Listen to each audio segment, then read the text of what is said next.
hold your horses because Sam Darnold and the Minnesota Vikings rumors are just getting started. And the latest report comes from a very credentialed NFL media member saying that Darnold and the Minnesota Vikings could still have a reunion. But first, I want to address this very short thing, so stick with me. Bill Belichick went on the Pat McAfee show and was asked a question about North Carolina. And his main quote from his answer says this: "Pro Football Talk isn't a good source for me." Pro Football Talk is run by Peter Florio, an inquisitive mind, someone that has a very popular website and gets a lot of views and downloads and is very well known. But he also likes to make up stories that aren't true. He tries to read in between the lines and gather information and throw out these stories from a quote-unquote credentialed media member that aren't true. It's more opinion-based than source-based. And the day Kevin O'Connell signed his contract extension, he posted an article on his site saying, the longer this thing goes, you better be careful, Minnesota Vikings. This thing could elevate in a hurry to become a situation that is very, very bad. The offseason prior, he was all about what's going on with the Justin Jefferson contract.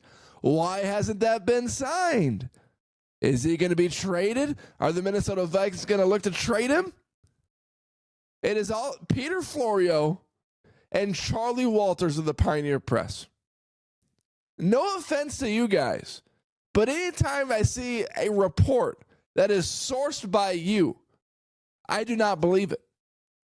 Because there is so much clickbait in those stories. And they aren't sourced. They're opinion-based. And so I just thought it was funny to see Bill Belichick confirm what I've been saying about Pro Football Talk for the last year and a half. The JJ story, never bought it for a second. The Kevin O'Connell story, never bought it for a second. Because the Minnesota Vikings were never going to let those guys walk out the door without a contract extension in place. The Minnesota Vikings were never going to let those guys get traded to an opposing team. The two most prominent figures in the Minnesota Vikings organization, Justin Jefferson and Kevin O'Connell, were always going to be taken care of. And they did. All right. As far as this latest Sam Darnold report, Tom Pelissero, he's been on this for a few weeks. He said this on K-Fan a few weeks ago, and he recently said it again. Purple Persuasion on X. Check them out. They're the best. According to Tom Pelissero, the most logical outcome of this is Sam Darnold still in Minnesota, and that it makes sense for the Minnesota Vikings to bring him back. Pelissero continued saying that there's no precedent for J.J. McCarthy missing an entire year of reps as a rookie and coming back and playing again like it hasn't happened. Okay. So this is very intriguing because all offseason rumors and speculation is going to be about where Sam Darnold is going to end up. Because through the first 16 games of the season, Sam Darnold had 35 touchdowns, 12 picks, and was on the outside looking in being an MVP candidate. And then week 17 happens against the Detroit Lions. And then the playoff game happens against the Los Angeles Rams, and Darnold's stock tanks. But remember that throw in the game he had against the Seahawks? Remember all those game-winning drives and game-sealing drives he had against the Packers and the Bears and the Arizona Cardinals? Darnold was stellar this year. And what's going to be fascinating is how much weight teams like the Minnesota Vikings put into Darnold's first 16 games of the season versus his final 2 games of the season. Because at the end of the day, the Vikings had a 14-3 record. But also at the end of the day, Darnold saw ghosts in the most important part of the season.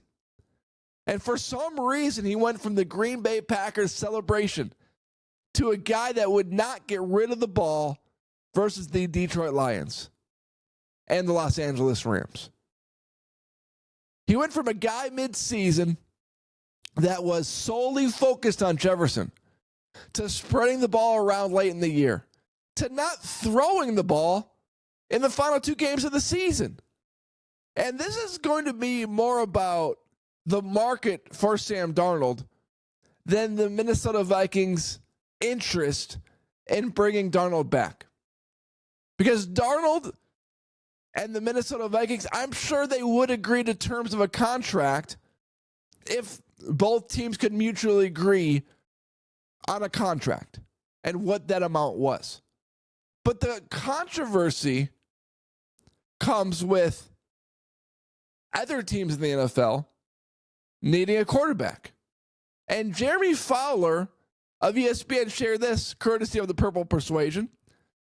Several execs have Darnold in that Baker Mayfield range of contracts, which is around 3 years and $100 million with strong guarantees.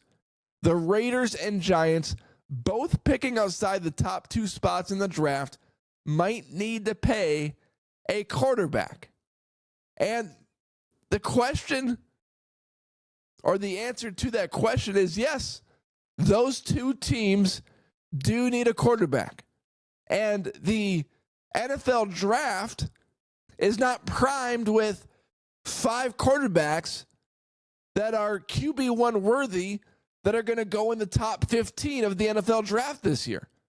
It's a down year for quarterbacks entering the draft.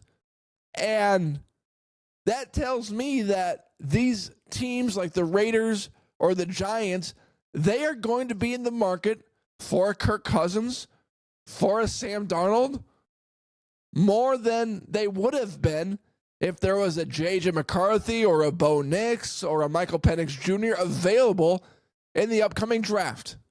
So the question that needs to be answered is, which quarterbacks this offseason are the Raiders and Giants going to target? Because these teams cannot come back with an Aiden O'Connell or a Gardner Minshew or the Italian Stallion from the Giants. These coaches, Brian Dable especially, he's got like 1 more year to prove himself as the head coach of the Giants. And in order to do that, he's not going to run it back with the same quarterback, or he's fired. Pete Carroll wants to establish himself with the Raiders.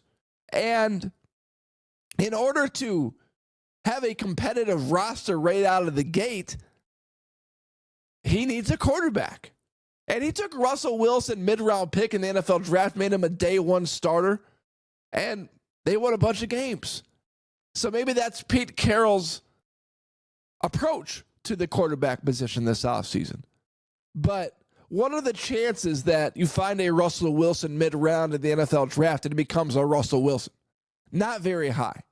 So if I had to guess, I would assume that Sam Darnold and the Minnesota Vikings would part ways and that he would receive a big contract from a Raiders or from a Giants and pursue an opportunity with one of those football teams to be QB1.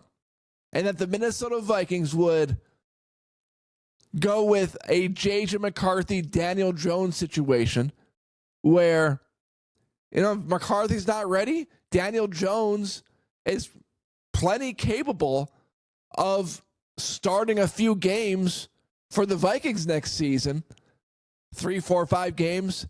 And then maybe McCarthy's ready. Then you put him in game 6 and he finishes it out the rest of the season. Or maybe Daniel Jones pulls off the impossible or the improbable and does what Sam Darnold did last year. So it's an intriguing report by Tom Pelissero because the possibilities are still open. But I don't necessarily agree with that. I do think the door is closed. And I don't think Darnold will return to the Minnesota Vikings. But again, that's an opinion.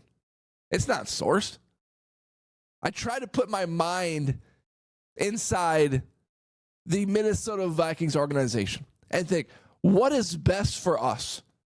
And what is best for the Vikings organization right now is J.J. McCarthy, Daniel Jones, bring in a guy, a left guard, a right guard, whoever, both guys if possible, out of free agency, bolster up your offensive line, and get ready for the upcoming NFL season. That's my prediction, and that's what I think is going to happen. Thank you for watching this episode. Thank you for making this podcast a part of your day. And hit that subscribe button wherever you're watching or listening to the show. Thank you for making this podcast a part of your day and for going on this podcasting journey with me. Everyone have a great day.